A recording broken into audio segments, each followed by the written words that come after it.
Assalamualaikum warahmatullahi wabarakatuh. Perkenalkan, saya Pipit Febriani Mariam dengan NIM 2009125 kelas 2A. Di sini saya akan menjelaskan tentang supervisi pendidikan.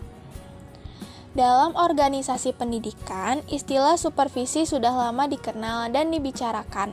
Yang menjadi perhatian utama supervisi di sekolah-sekolah adalah masalah mutu pengajaran dan upaya-upaya perbaikannya.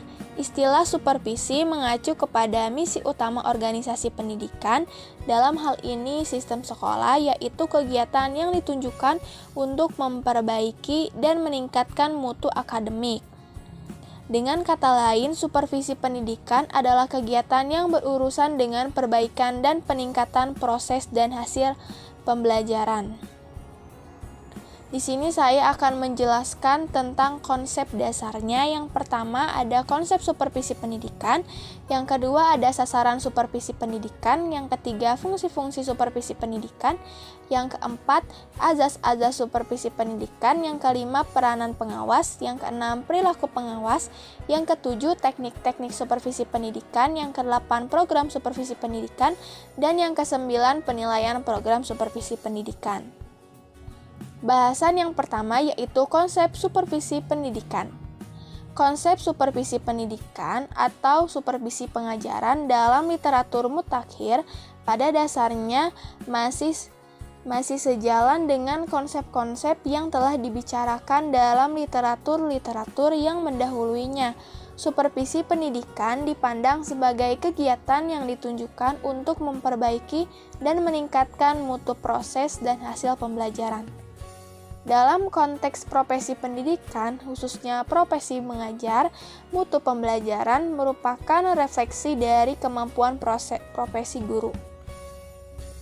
Oleh karena itu, supervisi pendidikan berkepentingan dengan upaya peningkatan kemampuan profesional guru yang pada gilirannya akan berdampak terhadap peningkatan mutu proses dan hasil pembelajaran. Dengan demikian, dapat dirumuskan bahwa fungsi supervisi pendidikan adalah meningkatkan kemampuan profesional guru dalam upaya mewujudkan proses belajar peserta didik yang lebih baik melalui cara-cara mengajar yang lebih baik pula. Dalam analisis terakhir, efektivitas supervisi pendidikan ditunjukkan pada peningkatan hasil belajar peserta didik, hubungan antara perilaku supervisi, perilaku mengajar, perilaku belajar, dan hasil belajar. Yang kedua ada sasaran supervisi pendidikan. Sasaran supervisi pendidikan ada 3. Yang pertama ada guru. Supervisi pendidikan menaruh perhatian utama pada upaya-upaya yang sifatnya memberi kesempatan pada guru-guru untuk berkembang secara profesional, sehingga mereka lebih mampu untuk melaksanakan tugas pokoknya, yaitu memperbaiki dan meningkatkan proses dan hasil pembelajaran. Yang kedua ada learning profesional. Sasaran lain dari supervisi pendidikan adalah menjadikan kepala sekolah dan guru sebagai learning profesional, yaitu para profesional yang menciptakan budaya belajar dan mereka mau belajar terus menyempurnakan pekerjaannya. Budaya ini memungkinkan terjadi peluang inovasi dari bawah dalam proses pembelajaran. Kepala sekolah menduduki posisi kunci dalam menciptakan budaya tersebut. Yang ketiga ada pembinaan. Sasaran yang ketiga dari supervisi pendidikan adalah membina kepala sekolah dan guru-guru untuk memiliki kemampuan manajemen sumber daya pendidikan. Kemampuan manajemen sumber daya pendidikan tersebut memiliki kemampuan dalam pengadaan, penggunaan atau memanfaatkan dan merawat atau memelihara. Yang ketiga ada fungsi-fungsi supervisi pendidikan. Yang pertama ada penelitian. Untuk memperoleh gambaran yang jelas dari objektif tentang situasi pendidikan, khususnya sasaran-sasaran supervisi pendidikan, maka perlu diadakan penelitian terhadap situasi dan kondisi tersebut. Dengan prosedur yang pertama perumusan pokok masalah sebagai fokus penelitian, yang kedua pengumpulan data yang bersangkut paut dengan masalah itu, yang ketiga pengolahan data, yang keempat penarikan kesimpulan yang diperlukan untuk perbaikan dan peningkatan. Yang kedua, penilaian. Hasil penelitian selanjutnya dievaluasi. Apakah menggembirakan atau memprihatinkan, mengalami kemajuan atau kemunduran atau kemandengan. Hanya patut diingat bahwa dalam etika pendidikan penilaian itu harus menekankan terlebih dahulu pada aspek-aspek positif, kemudian baru pada aspek negatif. Yang ketiga ada perbaikan. Berdasarkan hasil penilaian tersebut, langkah-langkah yang dapat diambil adalah: 1. Mengidentifikasi aspek-aspek negatif, yaitu kekurangan, kelemahan, dan kemandegan. Yang kedua, mengklarifikasi aspek-aspek negatif, itu mana yang serius dan mana yang sederhana. Dan yang ketiga, melakukan perbaikan menurut prioritas. Yang keempat, peningkatan. Upaya perbaikan merupakan proses yang berkesinambungan dan dilakukan terus-menerus. Supervisi pendidikan menunjang praktek continuous quality improvement. Dalam proses ini diusahakan agar kondisi yang telah memuaskan itu supaya dipertahankan, bahkan lebih ditingkatkan lagi. Yang keempat, azas-azas supervisi pendidikan. Yang pertama adalah kualitas proses pembelajaran sangat dipengaruhi oleh kemampuan profesional guru. Yang kedua, pengawasan terhadap penyelenggaraan pembelajaran hendaknya menaruh perhatian yang utama pada peningkatan kemampuan profesional guru, yang pada gilirannya akan meningkatkan mutu proses dan hasil pembelajaran. Yang ketiga, pembinaan yang tepat dan terus-menerus yang diberikan kepada guru-guru berkontribusi terhadap peningkatan mutu pembelajaran. Yang keempat, peningkatan mutu pendidikan melalui pembinaan profesional guru. Yang kelima, supervisi yang efektif dapat menciptakan kondisi yang layak bagi pertumbuhan profesional guru-guru. Yang keenam, supervisi yang efektif dapat melahirkan wadah kerjasama yang dapat mempertemukan kebutuhan profesional guru-guru. Yang ketujuh, supervisi yang efektif dapat membantu guru-guru memperoleh arah diri, memahami masalah yang dihadapi sehari-hari, belajar memecahkan masalah sendiri yang dihadapi sehari-hari dengan imajinatif dan kreatif. Yang kedelapan, supervisi yang efektif hendaknya mampu membangun kondisi yang memungkinkan guru-guru dapat menunaikan pekerjaannya secara profesional. Yang kelima ada peranan pengawas.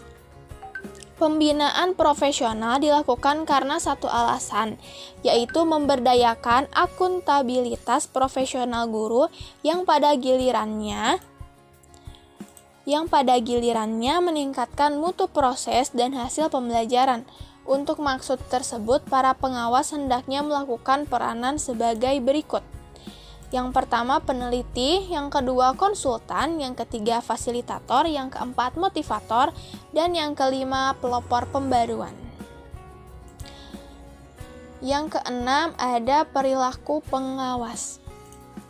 Kualitas perilaku pembinaan tersebut tergantung pada pemahaman para pengawas mengenai tujuan pembinaan profesional. Jika dianalisis, tingkat kualitas perilaku pembinaan berwujud 1. Memperhatikan, 2. Mengerti atau memahami, 3. Membantu dan membimbing, 4. Memupuk evaluasi diri bagi perbaikan dan pengembangan, 5. Memupuk kepercayaan diri, dan yang keenam, memupuk mendorong bagi pengembangan inisiatif dan kreativitas. Yang ketujuh, ada teknik-teknik supervisi pendidikan. Pada bagian ini diuraikan teknik-teknik supervisi pendidikan sebagai kegiatan pembinaan dan pelayanan profesional untuk meningkatkan proses hasil belajar. Yang pertama ada kunjungan kelas, yang kedua ada pertemuan pribadi, yang ketiga rapat guru, yang keempat kunjungan antar kelas, yang kelima kunjungan sekolah, yang keenam kunjungan antar sekolah, yang ketujuh penerbitan buletin profesional, dan yang kedelapan penataran. Selanjutnya yang ke-8 ada program supervisi pendidikan. Program supervisi pendidikan adalah rincian kegiatan yang akan dilakukan untuk memperbaiki dan meningkatkan mutu proses dan hasil belajar. Kegiatan tersebut menggambarkan hal-hal apa yang akan dilakukan, bagaimana melakukannya, fasilitas apa yang diperlukan, kapan dilakukannya, dan cara untuk mengetahui berhasil tidaknya usaha yang dilakukan itu. Program supervisi pendidikan berfungsi sebagai pedoman dalam melakukan kegiatan dan alat untuk mengukur keberhasilan pembinaan profesional. Dengan program yang baik, guru dan pengawas dapat mengetahui masalah-masalah proses belajar mengajar apa saja yang dihadapi, cara-cara apa saja yang dapat dilakukan untuk mengatasi masalah, dan pada akhirnya dapat mengetahui secara sistematis perubahan-perubahan positif apa saja yang telah terjadi dari waktu ke waktu. Cara menyusun program yang pertama adalah mengidentifikasi masalah proses belajar mengajar yang dihadapi guru sehari-hari yang ada di sekolah atau wilayah pembinaan itu. Yang kedua, menganalisis masalah. Yang ketiga, merumuskan cara-cara pemecahan masalah. Yang keempat, implementasi pemecahan masalah. Yang kelima, evaluasi dan tindak lanjut. Yang keenam, model pengembangan program pembinaan. Selanjutnya, yang kesembilan ada penilaian program supervisi pendidikan. Kriteria keberhasilan pelaksanaan program supervisi yang efektif adalah yang pertama, inisiatif dan kreativitas guru berkembang. Yang kedua, semangat kerja guru-guru tinggi. Yang ketiga, para pengawas berperan sebagai konsultan dan fasilitator. Yang keempat, hubungan antara pengawas dan guru-guru bersifat berhubungan rekan sejawat yang melahirkan tradisi dialog profesional. Yang kelima, suasana kekeluargaan, kebersamaan, keterbukaan, dan keteladanan dipraktekkan dalam kehidupan sehari-hari di sekolah serta menjiwai setiap kegiatan supervise. Yang keenam, kunjungan kelas, pertemuan pribadi, dan rapat staf dilaksanakan secara teratur. Yang ketujuh, pertemuan-pertemuan MGBS dan SPKG atau PKG dilaksanakan secara teratur sebagai kebutuhan dan bukan sekedar kegiatan formalitas untuk memenuhi keinginan atau perintah atasan. Yang selanjutnya ada pihak yang menilai. Setiap pihak yang terlibat dalam proses supervisi pada dasarnya adalah juga merupakan pihak yang harus mengetahui keberhasilan atau kegagalan dari setiap usaha yang telah dilakukan. Dengan demikian, guru, kepala sekolah, dan pengawas adalah para penilai. Para pembina lainnya seperti kepala bidang dan seksi, kepala dinas, pendidikan kabupaten atau kota madya dapat melakukan penilaian terhadap berbagai upaya pembinaan profesional dalam setiap kesempatan sesuai dengan wewenangnya. Selanjutnya ada teknik dan alat penilaian. Teknik dan alat penilaian apapun yang digunakan, efektivitasnya tergantung pada tujuan penilaian itu. Oleh karena itu, para pengawas hendaknya memilih teknik dan alat penilaian yang relevan dan praktis. Di bawah ini disarankan beberapa teknik dan alat penilaian. Yang pertama, observasi. Yang kedua, wawancara. Yang ketiga, angket. Yang keempat, skala penilaian. Dan yang kelima, laporan. Selanjutnya ada pemanfaatan hasil penilaian dan tindak lanjut.